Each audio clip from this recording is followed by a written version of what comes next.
Hey guys, what's going on? Andrew coming at you. And I haven't done a video in a couple days because I've kind of been processing Roe v. Wade getting overturned and being here in Sweden.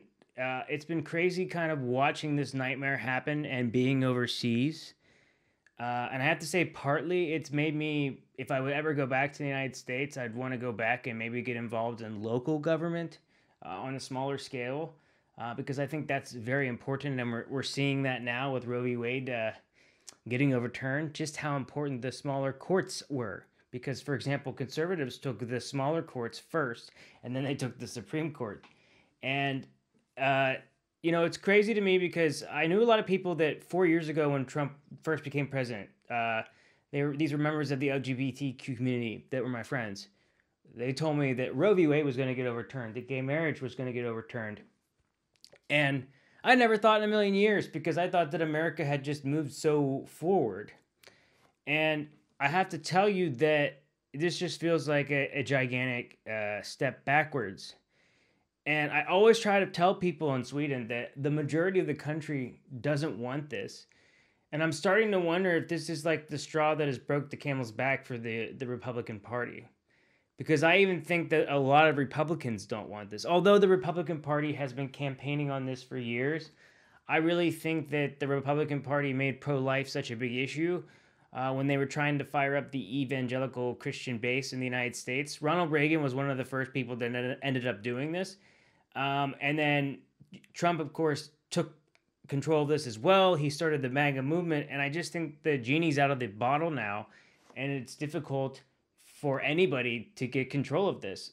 But when you have the Supreme Court making decisions that the majority of the country doesn't want, that when the final Supreme Court was elected in right before the election, and where the majority of the country wanted a more democratic approach or voted for a Democratic candidate, it doesn't really feel like the Supreme Court is really showing truly how the United States feels, or truly how America feels.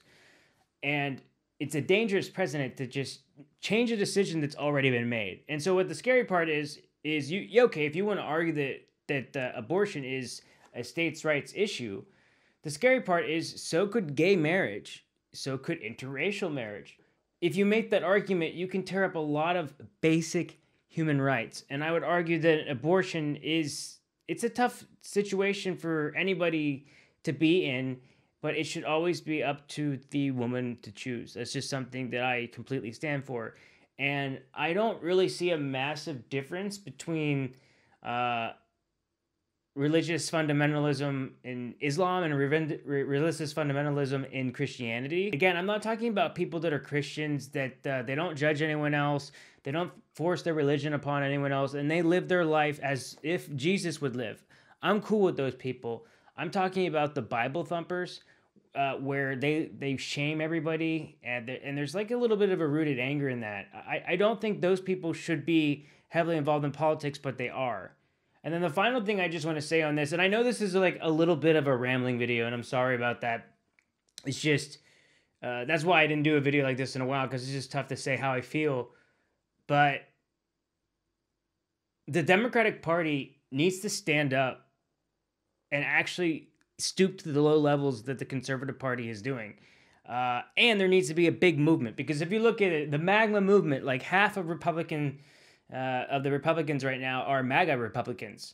And with looking at like Lauren Boebert getting elected, she didn't have like a big campaign people around her at first. I think that a lot of people don't get into politics because they don't think they can get elected. And I think we've learned that pretty much anyone could get elected at this point. So we need to elect people on the left that are actually going to be progressive, that are actually going to fight back. We have this thing in the States called a filibuster, for those of you in my Swedish audience that don't know, which makes it very difficult for laws to get passed. So what we need to happen is a big uptick in Democratic votes for midterms. But there's so many states that are already so much gerrymandering that a lot of times the Democrats are getting the majority, but there's systems in place that make it hard. The Supreme Court right now is debating on voter laws that might heavily restrict minorities from voting. So we'll see what the Supreme Court decides. But the Supreme Court's track record hasn't been good at the last couple of days. So I have a feeling I know who they're going to decide on and what they're going to decide. But we'll have to wait and see what happens. Anytime people are losing their rights, it's a step backwards. I feel like the younger generation would not take losing gay rights lightly. If you look through American history over the years, there's been times of huge political divide and anger. Although it does feel like we're more polarized than we ever have been before, I still have to somewhat remain hopeful that although the Republican Party is becoming much more far right, maybe the Democratic Party will become much more far left. We can get rid of a lot of these career politicians. We can have term limits. We really need term limits. We need to start doing things that are best for the country. We need more political parties. And clearly, basically, we can see that when Trump was in office, the executive branch was broken. And now we can see with the Supreme Court that we have a Supreme Court that is broken. I just can't get over that now Supreme Courts can just change the laws back and forth depending on whether you have conservative judges or liberal judges. I just think that's wrong. I think that the Supreme Court should have precedent to previous cases and follow those previous cases. And I believe that Americans should have a right to privacy, which was what Roe v. Wade's fundamentals were on. So, yeah, okay, I apologize for my rambling video. I'm just kind of shocked by everything. As you can see, I'm not happy.